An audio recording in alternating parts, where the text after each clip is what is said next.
Hello guys, কি অবস্থা সবার? আশা করি সবাই ভালো আছো। আজকে আমরা এক্সপ্লেন করতে চলেছি 2024 সালে মুক্তি পাওয়া সারভাইভ মুভিটি। মুভিটিতে আমরা দেখতে চলেছি একটি ফ্যামিলি তাদের ভ্যাকেশন কাটাতে সাগরে বোট নিয়ে যায়। তবে তারা সেখানে বিপদে পড়ে যায়। এই নিয়েই মুভিটি। তো বেশি কথা না বলে আমরা সরাসরি মুভিতে চলে যাই। মুভি শুরুতে আমরা সাগরে একটি পরিবারকে দেখতে পাই। সেখানে আমরা টম নামে একজনকে দেখতে পাই। সে পেশায় একজন সায়েন্টিস্ট। আসলে সে পানির নিচে জীবজন্তু এবং প্রাণী নিয়ে গবেষণা করে। তখন আমরা তার স্ত্রী জুলিয়া এবং তার ছেলে মেয়ে বিন এবং জেসিকে দেখতে পাই। আমরা তখন জানতে পারি আজকে বিনের বার্থডে, তাই তারা এখানে এসেছে। তারপর জুলিয়া সমুদ্রে সাঁতার কাটতে নামে। তবে সে বুঝতে পারে নদীর ভিতর থেকে কিছু একটা তাকে টানছে। তবে বোট দূরে হওয়ায় সে টমকে ডাকলেও সে খেয়াল করেনি। পরক্ষণেই তারা জুলিয়ার ডাক শুনতে পায়। তখন তারা জুলিয়াকে বাঁচায়। তারপর টম তার মেয়ে জেসিকে বকা দেয়, কারণ যখন জুলিয়া পানিতে নামে তখন জুলিয়াকে দেখে রাখার দায়িত্ব জেসিকে দেওয়া হয়েছিল। কিন্তু জেসি তা করেনি। তবে বিনের বার্থডে উপলক্ষে তারা সবকিছু ভুলে যায় আর রাতে তারা বিনের বার্থডে উদযাপন করে। তারা বিনকে অনেক গিফট দেয় এবং তারা একসাথে ফ্যামিলি ফটো তুলে। পরক্ষণে জেসিকে তার বয়ফ্রেন্ড কল করায় সে কলে ব্যস্ত হয়ে যায়। তখন সে জানতে পারে পৃথিবীতে অনেক বড় ঝড় আসতে চলেছে আর এটি পুরো পৃথিবী জুড়েই। তখন জেসি তার বয়ফ্রেন্ডকে আরো কিছু জিজ্ঞেস করে, তবে তার পূর্বেই কল কেটে যায়। তারপর জেসি তার পরিবারকে এই ঝড় সম্পর্কে জানায়। ঠিক সে সময় তারা বোটের সাথে কিছু ধাক্কা লাগা বুঝতে পারে। তারা দেখে সেখানে অনেক হাঙর একত্রিত হয়েছে। টম এসব দেখে বুঝতে পারে প্রাকৃতিক ঝড় হওয়ায় হাঙরগুলো এমন করছে। তবে হাঙরের সাথে বোটের ধাক্কা লাগায় বোটের ইঞ্জিনে সমস্যা হয় আর টম সেটিকে ঠিক করার জন্য পানির নিচে যায়। তার কিছুক্ষণ পর টম যখন উপরে আসে তখন সে জানায় হাঙরের সাথে ধাক্কা লাগায় ইঞ্জিনে ব্যাপক ক্ষতি হয়। তাই তাদের বোট মাঝ সমুদ্রে আটকে যায়। তখন তারা বাইরের পৃথিবীর সাথে যোগাযোগ করার চেষ্টা করে, তবে তাদের মোবাইল, ল্যাপটপ কোনো কিছুই সিগন্যাল পাচ্ছিল না। তখন তারা রেডিওতে সংযোগ স্থাপন করতে চাইলে তাতেও ব্যর্থ হয়। তখন টম সবাইকে জানায় তাদের বোটে আর 4 দিন চলার মতো খাবার রয়েছে, তাই তাদের হিসেব মতো খাবার খেতে হবে। তবে তাদের বোটটি শিপিং রুটে রয়েছে, মানে এখান দিয়ে বিভিন্ন মালামালবাহী জাহাজ যাতায়াত করে। ঠিক তখন তারা বাইরে বিস্ফোরণের শব্দ শুনতে পায়। তারা বাইরে এসে দেখতে পায় পানির মধ্যে আকাশ থেকে উল্কাপিণ্ড পড়ছে। এমনকি একটি উল্কাপিণ্ড তাদের বোর্ডের খুব কাছে এসে পড়ে। আর এর ফলে সমুদ্রের পানি খুব দ্রুত অতিবাহিত হতে থাকে এবং তাদের বোট দুলতে থাকে। তারা সকলেই এর জন্য ভয় পেয়ে যায়। আসলে তাদের বোট একবার উল্টে গেলে পুরোপুরি ডুবে যাবে।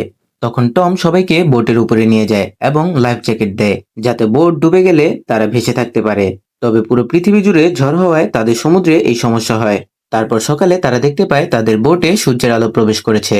তারপর তারা বাইরে যেয়ে দেখতে পায় পুরো সমুদ্র এখন মরুভূমি হয়ে গিয়েছে। আসলে পুরো পৃথিবীর ভারসাম্য নষ্ট হয়ে গিয়েছে, যার ফলে সাগরের পানি হয়তো অন্য জায়গায় চলে গিয়েছে। তখন তারা দেখে সমুদ্রের জীবজন্তু পানি না থাকায় সেখানে মরে রয়েছে। তখন তারা অনুমান করে এই ঝড়ের ফলে হয়তো পৃথিবীর সবাই মারা গিয়েছে। তারা সমুদ্রে থাকায় হয়তো কোনোভাবে বেঁচে গিয়েছে। আসলে পৃথিবীর বেশিরভাগই হচ্ছে পানি, আর এই পানি যদি জায়গা বদল করে লোকালয়ে চলে যায় তাহলে মানুষের বেঁচে থাকার সম্ভাবনা খুব কম রয়েছে। আর এসব দেখে জেসি কান্না করতে থাকে। অপরদিকে বিন তাদের পার্টির বেলুনগুলো সুতোর সাহায্যে আকাশে উড়িয়ে দেয়, যাতে তাদের আশেপাশে কেউ যদি বেঁচে থাকে তাহলে তারা যাতে এটি দেখে একত্রিত হতে পারে। তখন টম রেডিওর মাধ্যমে সিগন্যাল দিচ্ছিল, যাতে কেউ বেঁচে আছে কিনা তা বুঝতে পারে। তবে অনেকক্ষণ চেষ্টার পরেও কোনো লাভ হয় না। তারা যখন আশা ছেড়েই দিচ্ছিল তখনই ছোট্ট একটি সাবমেরিনের সাথে তাদের কানেক্ট হয়। আর সেখানে নাটো নামে একজন লোক ছিল। সে টমদের জানায় সে একজন রিসার্চার। সে আরও জানায় পৃথিবীর মহাকর্ষণ বলের ফলে পানি স্থানান্তর হয়েছে, তবে 1 সপ্তাহের মধ্যেই পানি আবার নিজের জায়গায় চলে আসবে। আর নাটোর যেহেতু সাবমেরিন রয়েছে তাই সে কোনোভাবে বেঁচে যাবে। তাই টমদের উঁচু কোনো জায়গায় আশ্রয় নিতে বলে। তবে সমুদ্রের মাঝে উঁচু স্থান না থাকায় টম নাটোকে রিকোয়েস্ট করে তাদের সাবমেরিনে আশ্রয় দেওয়ার জন্য। তবে নাটো জানায় সাবমেরিনে 3 জন বসা যাবে। তখন টম বলে তাদের সন্তান জেসি এবং বিনকে সেখানে রেখে জুলিয়াকে নিয়ে সে অন্য কোথাও চলে যাবে। তখন নাটো তার কাছে থাকা ম্যাপ থেকে টমদের তার জায়গা সম্পর্কে বলে। তখন তারা দেখে ম্যাপ অনুযায়ী টমদের নাটোর কাছে পায়ে হেঁটে পৌঁছতে 2 দিনের মতো সময় লাগবে। তারপর তারা উঁচু জায়গার সন্ধান করবে। হয়তো তারা দুজন বাঁচবে না, তবে তাদের সন্তানকে নিরাপদ জায়গায় রাখতে পারবে। তারা তাদের সমস্ত ব্যাগপত্র গুছিয়ে নেয়। তারা যখন রওনা হবে তখন তারা দেখে দূর থেকে একজন লোক একটি কুকুর নিয়ে তাদের কাছে আসছে। আসলে বিনের টানানো বেলুনগুলো দেখেই লোকটি সেখানে আসে। তখন টম লোকটিকে আহত ও ক্ষুধার্ত দেখে এক বোতল পানি এগিয়ে দেয়। লোকটি পানি খেয়েই টমের উপর আক্রমণ করে বসে। জুলিয়া এগুলো দেখে টমের কাছে আসতে শুরু করে। তবে এরই মধ্যে লোকটি ধারালো একটি যন্ত্রের মাধ্যমে টমের পেট ছিদ্র করে দেয়, জুলিয়া তা দেখে কান্না করতে থাকে এবং বোটের দিকে যেতে থাকে। সে বুঝতে পারে লোকটি কতটা নৃশংস, তাই সে বোটে এসে তার সন্তানদের নিয়ে লুকিয়ে পড়ে। আর লোকটি ভিতরে এসে টমদের খাবার খাচ্ছিল। তখন জুলিয়া লোকটির উপর আক্রমণ করতে যাওয়ার সময় আওয়াজ করে ফেলে। এতে লোকটি সতর্ক হয়ে যায়। তখন জুলিয়া বোটের ভাঙা অংশ দিয়ে বাইরে চলে আসে। ঠিক তখনই ওই লোকটির কুকুর জুলিয়াকে দেখে ডাকতে শুরু করে। আর ওই লোকটি তা শুনে বোটের বাইরে এসে দেখে তার কুকুরটি মরে রয়েছে। তখন জুলিয়া আবার বোটের ভিতরে চলে যায় লোকটিকে মারার জন্য। তবে জুলিয়া লোকটিকে মারার পূর্বেই লোকটি তার উপর আক্রমণ করে দেয়। আর জুলিয়াও তখন মারা যাচ্ছিল। আর জেসি তা দেখে ফেলে এবং সে বাইরে এসে লোকটির চেহারায় একটি ফ্লায়ার গান দিয়ে শুট করে, যার ফলে লোকটির ফেস জ্বলতে শুরু করে এবং ফ্লায়ার গান ব্যবহারের ফলে বোটে আগুন লেগে যায়। তখন তারা দ্রুত তাদের প্রয়োজনীয় জিনিস নিয়ে বাইরে চলে আসে। তখন জেসি এবং বিন তাদের বাবার লাশ দেখতে পায় এবং তারা কান্না করতে থাকে। তবে জুলিয়া তাদের সামলে নিয়ে বলে তাদের তার বাবার জন্য হলেও বাঁচতে হবে। তখন জুলিয়া দেখে লোকটি আবার বোট থেকে বাইরে চলে এসেছে। তখন জুলিয়া তার বাচ্চাদের নিয়ে পালাতে শুরু করে। এদিকে বোটটি পুরো আগুনে পুড়ে যায়। অন্যদিকে জুলিয়া তার বাচ্চাদের নিয়ে অনেক দূরে চলে আসে। তারা একটানা অনেকক্ষণ হাঁটার কারণে তারা টায়ার্ড হয়ে গিয়েছে। আর বেন অনেক আপসেট হয়ে গিয়েছে, কারণ তার বাবার মৃত্যুর জন্য সে নিজেকেই মনে করে। সে ভাবে বেলুনগুলো আকাশে না টানালে লোকটি তাদের কাছে আসতেই পারতো না, আর তার বাবাও বেঁচে থাকতো। তখন তার মা তাকে বুঝায় এইসবে তার কোনো দোষ নেই, তাকে এখন ভেঙে পড়লে চলবে না, তাদের অনেকটা পথ যেতে হবে। তখন জুলিয়া দেখে সেই লোকটি এখনো তাদের পিছু করছে। জুলিয়াদের কাছে যেই খাবার এবং পানি রয়েছে লোকটি সেগুলো নেয়ার জন্যই তাদের পিছু করছে। তখন বিনরা তা দেখে লুকিয়ে পড়ে। লোকটি তাদের থেকে দূরে চলে গেলে তারা আবার হাঁটা শুরু করে। তবে তাদের শরীরে একটুও শক্তি ছিল না হাঁটার জন্য। তবে তারা হাল ছেড়ে দেয় না। আর সমুদ্রের নিচে সমতল রাস্তা না থাকায় তাদের অনেক কষ্ট হচ্ছিল হাঁটতে এবং তাদের পানিও প্রায় শেষ হয়ে যাচ্ছিল। তবে বিনের অবস্থা অনেক খারাপ হওয়ায় জুলিয়া শেষ পানিটুকু বিনকে দিয়ে দেয়। তবে জেসিও পুরো হাল ছেড়ে দেয়। সে বলে সে আর হাঁটতে পারবে না, সে ধরেই নিয়েছে তাদের বাঁচার সম্ভাবনা নেই। তবে জুলিয়া এই কথা শুনে তাদের উপর রেগে যায়। সে বলে তোমাদের বাবা তোমাদের বাঁচাতে গিয়ে মারা গিয়েছে, তাই তোমাদের শেষ পর্যন্ত চেষ্টা করতে হবে। তাই তারা আবার হাঁটা শুরু করে। এরপর তারা একটি বিধ্বস্ত প্লেন দেখতে পায়, যেটি কিনা ক্র্যাশ করে এই সমুদ্রে এসে পড়েছিল। তখন তারা আজকে রাতটা এখানেই থাকার সিদ্ধান্ত নেয়। তবে তারা সবাই সেখানে টমের কথা মনে করে কাঁদছিল। টম তাদের পরিবারকে একাই কিভাবে আগলে রাখতো, আর এভাবেই তারা ঘুমিয়ে যায়। তারপর জেসির মাঝরাতে ঘুম ভেঙে যায়। তখন জেসি বাইরে কারো হাঁটার শব্দ শুনতে পায়। আর সে যখন বাইরে যায় তখন আমরা দেখি ওই লোকটি এখানে চলে এসেছে।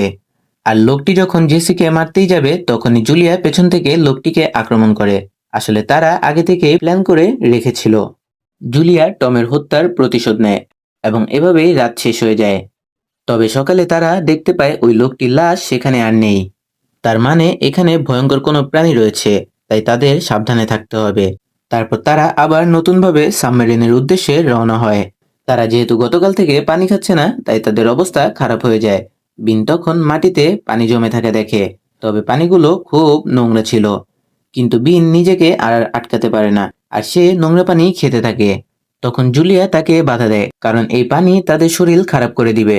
তারপর তারা আবার যাত্রা শুরু করে। এভাবেই তাদের চলতে চলতে রাত হয়ে যায়। তারপর তারা সেখানে ময়লা কিছু প্লাস্টিক সংগ্রহ করে রাত কাটানোর জন্য একটি শেল্টার তৈরি করে এবং সেখানেই ঘুমিয়ে পড়ে। রাতে তারা অদ্ভুত কিছুর আওয়াজ শুনতে পায়। জুলিয়া যখন বাইরে যায় তখন বড় ও অদ্ভুত কাকড়া দেখতে পায়। সেগুলো খুব হিংস্র। তখন তারা কাকড়াগুলো থেকে বাঁচার জন্য দৌড়তে শুরু করে। কিছু দূর যাওয়ার পরে তারা কন্টেনার সহ একটি জাহাজ দেখতে পায়। আর তারা কাছে আসার পর সেখানে আরো অনেক মানুষ দেখতে পায়। তবে তারা জুলিয়াদের পিছনে কাকড়ার ঝাঁক দেখে জুলিয়াদের আসার পূর্বেই তারা কন্টেনারের ভিতরে যেয়ে কন্টেনার বন্ধ করে দেয়। তখন জুলিয়া লোকগুলোকে অনেক অনুরোধ করে তাদের ভিতরে নেয়ার জন্য। তবে তারা দরজা খুলে না, তাই তারা কোনো উপায় না পেয়ে কন্টেনারের উপরে উঠতে থাকে। এরই মধ্যে একটি কাকড়া জুলিয়ার পায়ে কামড় দিয়ে দেয়। তবে সে কোনো রকম উপরে উঠে যায়। অন্যদিকে লোকগুলো যে কন্টেনারের ভিতরে ছিল সেখানে একটি অংশ ভাঙা ছিল, যা তারা কেউই লক্ষ্য করেনি। কাকড়াগুলো সেখান দিয়ে ভিতরে ঢুকতে শুরু করে, আর লোকগুলো তাদের জীবন বাঁচাতে কাকড়ার উপর গুলি করতে শুরু করে। তবে কাকড়ার সংখ্যা বেশি হওয়ায় তারা সেখানে টিকতে পারে না। কাকড়াগুলো তাদের মেরে ফেলে। আর জুলিয়ারা যেহেতু কন্টেনারের উপরে ছিল, তারা কোনো রকম ভাবে বেঁচে যায়। তবে জুলিয়াকে কাকড়ায় কামড় দেয়, সে সেখানেই অজ্ঞান হয়ে যায়। তারপর যখন তার জ্ঞান ফিরে তখন কাঁকড়াগুলো সেখান থেকে চলে গিয়েছিল। এরপর জুলিয়া একটি লাইটারের মাধ্যমে তার পায়ের ড্রেসিং করে নেয়। তারপর তারা সেখানে মারা যাওয়া লোকগুলোর কাছ থেকে খাবার ও খাবার পানি পায়। সেগুলো তারা তখনই খেয়ে নেয় আর তারা সেখান থেকে একটি রেডিও পায়। তখন জুলিয়া সেটির মাধ্যমে নাটোর সাথে যোগাযোগ করে। নাটো তখন জানায় তার উপরেও কাঁকড়াগুলো আক্রমণ করে, তাই তার অবস্থাও ভালো নয়। সে আরো জানায় সমুদ্রের পানি খুব দ্রুত ফিরে আসবে, তাই তাদের দ্রুত সাবমেরিনে পৌঁছতে হবে, না হয় তারা সমুদ্রে ডুবে মারা যাবে। তখন জুলিয়া কান্না করতে থাকে। তখন নাটো তাদের শান্ত হতে বলে এবং তার কাছে থাকা ফ্লায়ার গানটি উপরে ফায়ার করে। সৌভাগ্যক্রমে জুলিয়া দূর থেকে সেটি দেখতে পায়। এতে তারা সবাই খুশি হয়ে যায়। তারপর তারা সেদিকে হাঁটতে শুরু করে। তবে জেসি তখন বলে সাবমেরিনে তো দুজনই যেতে পারবে, তাহলে জুলিয়ার কি হবে? আর তাদের কাছে সময়ও নেই যে তার মা জুলিয়া উঁচু কোনো স্থানে যাবে। তখন জুলিয়া রাগ করে আর বলে তোমাদের বাবার ইচ্ছে পূরণ করতে হবে। তখন তারা আবার চলতে শুরু করে। আর যখন সাবমেরিনের কাছে পৌঁছায় তখন নাটো জানায় তার অবস্থা খুব একটা ভালো নয়, সে হয়তো বেশিক্ষণ বাঁচবে না। তাই সে তার সাবমেরিন তাদের তিনজনকে দিয়ে দেয়। তখন জুলিয়াও সাবমেরিনের ভিতরে চলে যায়। আর তখনই সমুদ্রের পানি আবার ফিরতে শুরু করে এবং এত জোরে এসে পানির ধাক্কা দেয় যে তারা সকলেই অজ্ঞান হয়ে যায়। তার কয়েক ঘন্টা পর তাদের জ্ঞান আসে আর তারা দেখতে পায় পানির ধাক্কায় তারা একটি উপকূলে চলে এসেছে। এতে তারা খুব খুশি হয় আর হয়তো এই ঘটনায় পুরো পৃথিবীর মানুষ মারা যায়। এখন তারা তিনজনই সেখানে সার্ভাইভ করবে। আর এখানেই এই অসাধারণ মুভিটি শেষ হয়ে যায়।